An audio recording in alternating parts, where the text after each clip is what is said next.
est fixé à 2027. Un mémorandum a été signé entre le ministère de l'Agriculture et une société étrangère, très lointaine d'un autre continent.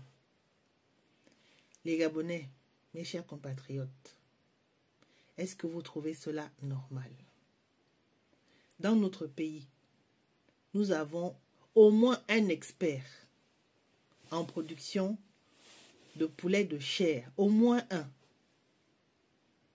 Il s'appelle Monsieur Gervais Ango, que vous voyez là, qui se retrouve en difficulté au Sénégal. Il a exposé son problème plusieurs fois.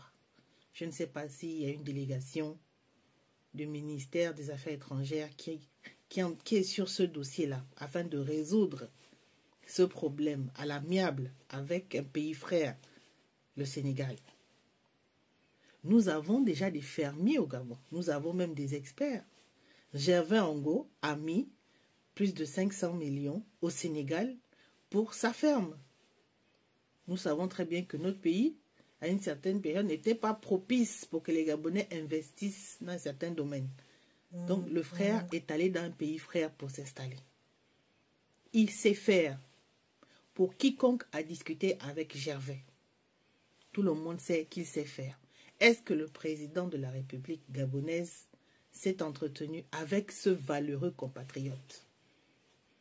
Il y a M. Hervé Patrick Opianga qui a des fermes. Il embauche du monde. Il sait faire. Ça, c'est les plus célèbres que beaucoup connaissent. Mais moi, j'ai des connaissances et amis, notamment à Lyon, à Port-Gentil. Il a une grande ferme. Je mange le poulet d'Alioune quand je suis à Port-Gentil. Poulet fermier, sérieux, bon goût, vraiment juteux, sain, un poulet sain. J'ai un autre ami, Yorick, sur la route vers Essassa. Il a une ferme, je mange de son poulet. J'ai beaucoup de grands frères qui sont des agronomes de terrain. C'est des ingénieurs, ils sont sur le terrain, ce n'est pas des ingénieurs de bureau. Je peux en citer un, Alain Charbonnier, il a l'embarrainé. Il est vraiment quelqu'un de l'agricole. Voilà une masse de Gabonais. Il y en a d'autres, je ne les connais pas tous. Je ne les connais pas tous. Désolé pour ceux que je n'ai pas cités. Il y a des Gabonais qui peuvent prendre en charge la production de poulet de chair. Il suffit qu'ils se mettent ensemble. L'État leur donne l'opportunité de créer une plateforme économique pour les 6 ou 7 fermes-là, qui permettront dans un an et demi, en fonction des moyens qu'on va mettre là-dedans, de ne plus importer du poulet de chair bleu ou marron ou rose ou violet. Comment ça se fait que l'État laisse tous les Gabonais là, tous ces Gabonais que je viens de citer, et d'autres, n'arrivent pas à s'entendre avec les Gabonais pour nous-mêmes produire ce que nous mangeons, et va chercher une société étrangère pour faire ce que les Gabonais peuvent faire? Quels sont les accords que l'État gabonais, que le ministre de l'Agriculture a eu avec cette société étrangère qu'elle ne pouvait pas avoir avec un collectif de Gabonais qui est déjà sur le terrain, qui maîtrise le terrain, qui maîtrise la production avicole?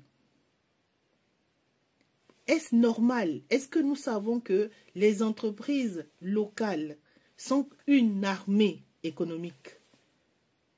De même que nous avons une armée avec son arsenal pour nous défendre, les PME locales, les investisseurs locaux sont notre armée économique qui nous défendent au niveau économique, au niveau sanitaire, qui garantissent que nous mangeons quelque chose de sain et que nous allons garder la technique, que nous allons garder le savoir-faire de la production de tout cela, entre l'aliment des poulets, voilà, toute la chaîne pour avoir du poulet de chair. Comment est-ce possible de mettre à l'écart les Gabonais d'un tel projet, alors que nous maîtrisons cela? qu'est-ce que la société étrangère a garanti à la ministre de l'Agriculture qu'elle ne peut pas trouver auprès des Gabonais? Quel est le problème? Comment on peut vouloir nourrir les Gabonais sans que les Gabonais ne travaillent, ne soient leaders, On peut prendre un consultant étranger qui donne des conseils, on ne refuse pas. Mais le lead doit rester gabonais.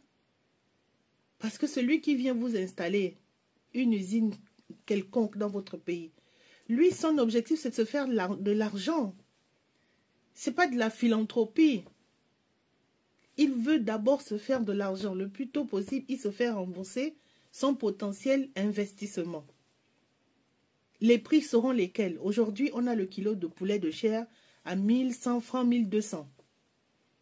Est-ce que on pourra maintenir ce prix-là? Voilà l'objectif. Maintenir ou baisser le prix en produisant sur place. Pourquoi les Gabonais n'ont pas le lead sur ça? Monsieur le Président de la République, on ne peut pas vouloir résorber le chômage et donner de l'emploi et faire venir des sociétés étrangères qui vont ramener leurs compétences et vont repartir avec. Les Gabonais seront juste des ouvriers, peut-être, et des ingénieurs qui vont faire des photocopies. Les plans, les structures, etc., vont rester entre les mains de la société étrangère. Et quand la société étrangère devra partir, elle risque de partir avec le souffle de cette structure avicole. Après 2 ans, ça tombe.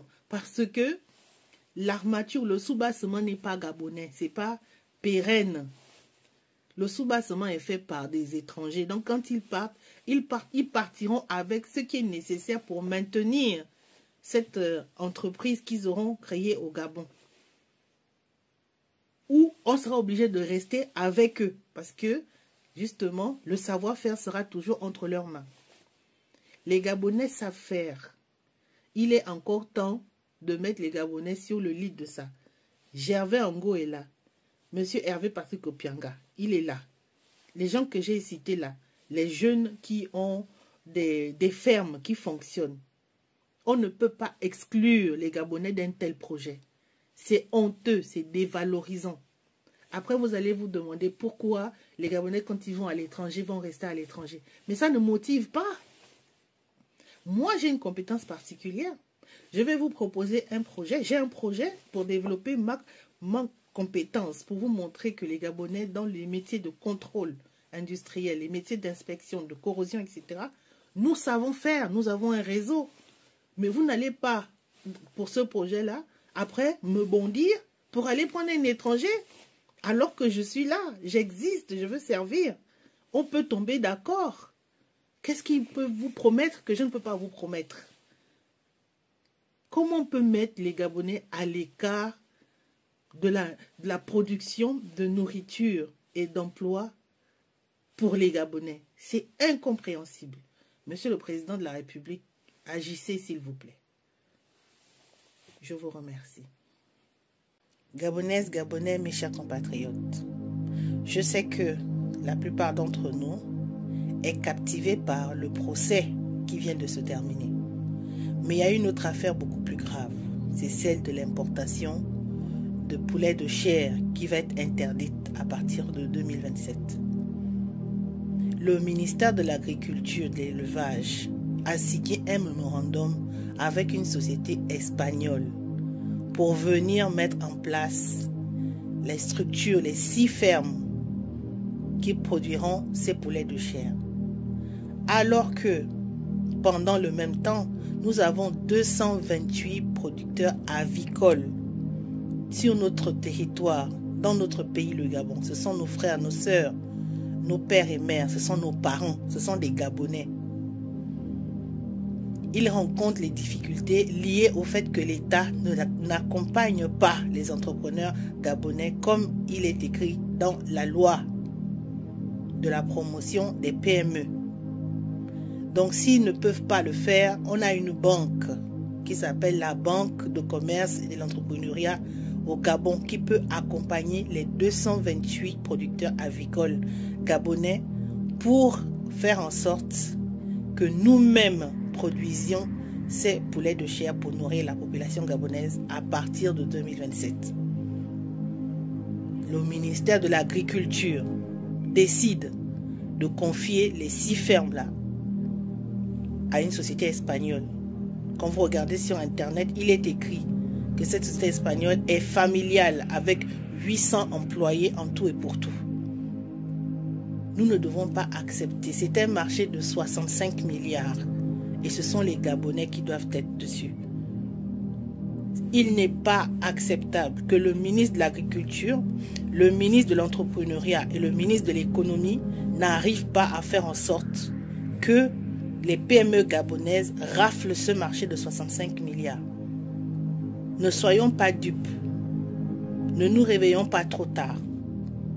Les Gabonais doivent produire leur poulet. C'est notre nourriture presque de base.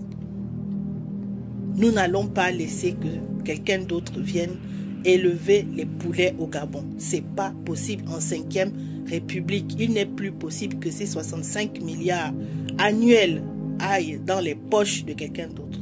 Ni la moitié, ni le tiers, aucune portion de cet argent ne doit échapper. Surtout que ces sociétés étrangères ont des comptes à l'étranger. L'argent qu'on paiera, une grande partie sera rapatriée à l'étranger. Donc ça ne créera pas plus de richesse sur notre territoire.